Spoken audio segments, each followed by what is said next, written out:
I couldn't tell you how many times I've tried to explain the cycle of ideology to my STEM major friends. This isn't to say that they're not intelligent. They're extremely smart, probably better at problem solving than me. Most of it is just the fact that they don't care. And the other bit is the function of the ideology that dominates our culture itself. Ideologies are shared sets of values and beliefs through which individuals live out their complex relations to a range of social networks. What's important to note about ideology is that it's deeper than just a cultural set of ideas. It is continuously perpetuated through the systems a society holds. In Marxist theory, these things are called ideological state apparatuses, which is really just a big clunk of words to say the institutions that give power to ideas. Schools, religious institutions, political parties, all ideological state apparatuses, or ISAs, for the purpose of this video. I ain't saying all that every time.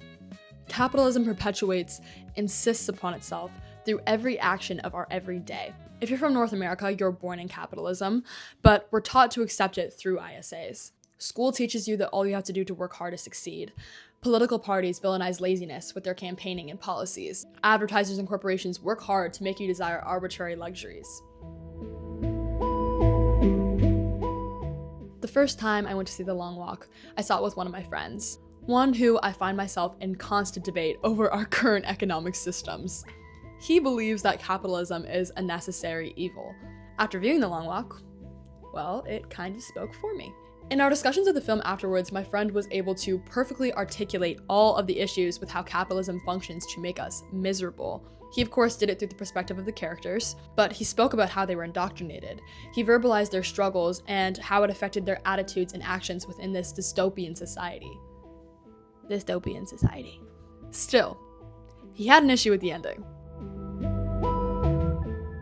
The Long Walk follows a dystopian society where every year the United States hosts a competition entitled The Long Walk.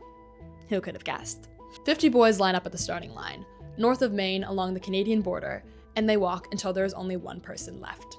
If you stop walking or go off the designated path, you are shot with a carbine shotgun.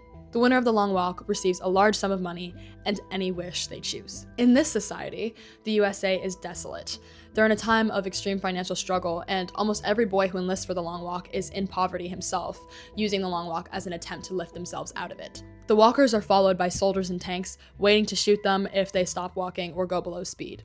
And this hypothetical USA is in an era of fascism, and they have an authoritarian, don't ask me to say that word properly, it's not gonna happen. Authoritarian dictator, the Major, who is responsible for instilling these extreme ideologies. Our main characters are a group of 4 walkers who form a friendship together: Garrity, McVries, Olson, and Arthur. The Long Walk was written by Stephen King in the years of the Vietnam War. Because of this, it's sourced back to be a metaphor for enlistment. How certain ISAs, peddling and supporting the ideology of imperialism, an extension of capitalism, encourage young boys to believe that they can make a positive impact on their country and the world by joining the army. Actually, one of the first things my friend had to say after watching the movie together was, "Why the hell would anyone sign up for the walk?" And to that I responded, "So many people join the military." The military is an ISA too. Culturally, in the United States and Canada, where I'm from, it's a shared cultural belief that these men are heroes, sacrificing their lives, martyrs, and anything they do is to the end benefit of our country. That idea alone encourages people to enlist. Coupled with the aspect of free college education in a world where it's almost impossible to have a secure financial future without a degree, and where degrees are almost impossible to afford on your own. Similarly, the boys enlisting in the Long Walk have a combination of these 2 ideologies in their culture. They almost don't have a future without the financial security that the prize money could provide. Paired with the idea that's been peddled to them their entire lives, that the walk makes you a hero, why would you not sign up? This is commented on by our main characters. Garrity is doing his woke preaching thing, and he asks, "Do you know anyone who didn't sign up?" To which none of the boys have an answer. He goes on to say that the walk isn't a lottery. It's as involuntary as it is voluntary.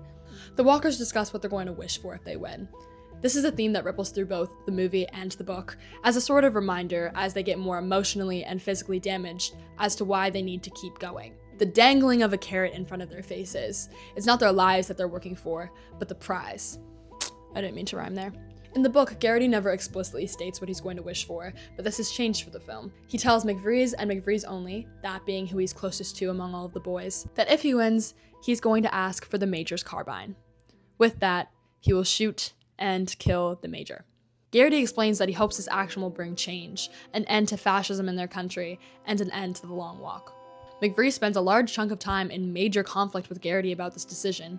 Their perspectives on their ever-flawed world are very different. Garrity thinks that it's wrong, that everything is wrong. How they raise you, teach you nothing but their ideology. There's even a bit in the film that explains that certain books and media are banned. How the military has complete control over the population. It needs to change, even if that change comes violently. McVrees is a much softer character in the film. He explains that even though he's had a hard life, it's only made him want to see the good in the world more. It's forced him to look for it. How the birds look in the sky, or how the sunset looks at the end of a long day.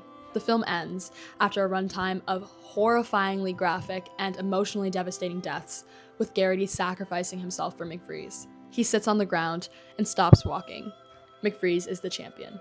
Earlier on, before any of their close friends had died, McVrees had stated that his wish would be for two to be able to win the Long Walk. But after witnessing Garrity's death, you can see the change in demeanor in McVrees' eyes. David Johnson does an incredible job here. McVrees wishes for a carbine and shoots the Major. The crowd around them stops cheering and actually disappears entirely. The street is empty, and he walks off into the dark of the night.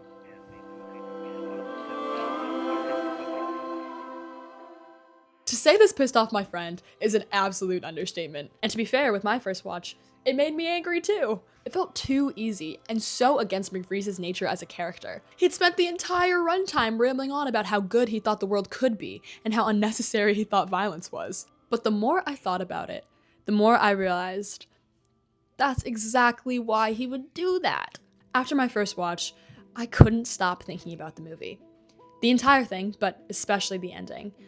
And even though I'm a bit of a Stephen King hater because of all the weird kid stuff, I caved in and I read Stephen King's version of The Long Walk. Stephen King is a fucking phenomenal writer. The story is laid out beautifully. Themes are touched on in sensitive and intriguing ways. And just the same as the film, the cycle of indoctrination into an ideology to the point of violence for it is tangible and digestible. And this is just to give more flowers to the movie. Production did such a great job with taking this story, running with the original messaging, and also being able to adapt it to both the medium it was changing into and the new world it was going to be presented in. Somehow the USA is closer to right-wing authoritarian fascism than they were in 1967. History is a circle. It's for this reason that the two stories have two incredibly different endings. In the novel, McVrees is not the winner. He is not even in the final two. In the novel, it's Stebbins, a character who in both adaptations is the strong one, who everyone at the beginning predicted would be the winner. He isn't the winner though, not even in the book. In the book, it's Garrity. Garrity is the voice of the story, the main perspective we get in both the book and the movie. In King's original book, Stebbins sits down and Garrity is crowned the winner. He doesn't stop walking though.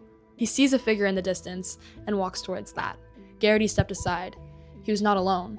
The dark figure was back, up ahead, not far, beckoning. He knew that figure. If he could get a little closer, he could make out the features. Which one hadn't he walked down? Was it Barkovich? Collie Parker? Percy what's-his-name? Who was it? Garrity, the crowd screamed deliriously. Garrity, Garrity, Garrity. Was it Scram, Greville, Davidson? A hand on his shoulder. Garrity shook it off impatiently. The dark figure beckoned in the rain, beckoned for him to come and walk, to come and play the game. And it was time to get started. There was still so far to walk. Eyes blind, supplicating hands held out before him as if for alms. Garrity walked toward the dark figure, and when the hand touched his shoulder again, he somehow found the strength to run. Both McVrees and Garrity, in the scenario of being crowned the final walker, go a little insane. They have a singular focus point where after everything they've experienced, they don't stop, and they just keep walking. What's imperative to me in dissecting the meaning behind each ending, and why the change in the 2025 movie was so essential, is to think about the difference in worlds. Our ideologies haven't changed.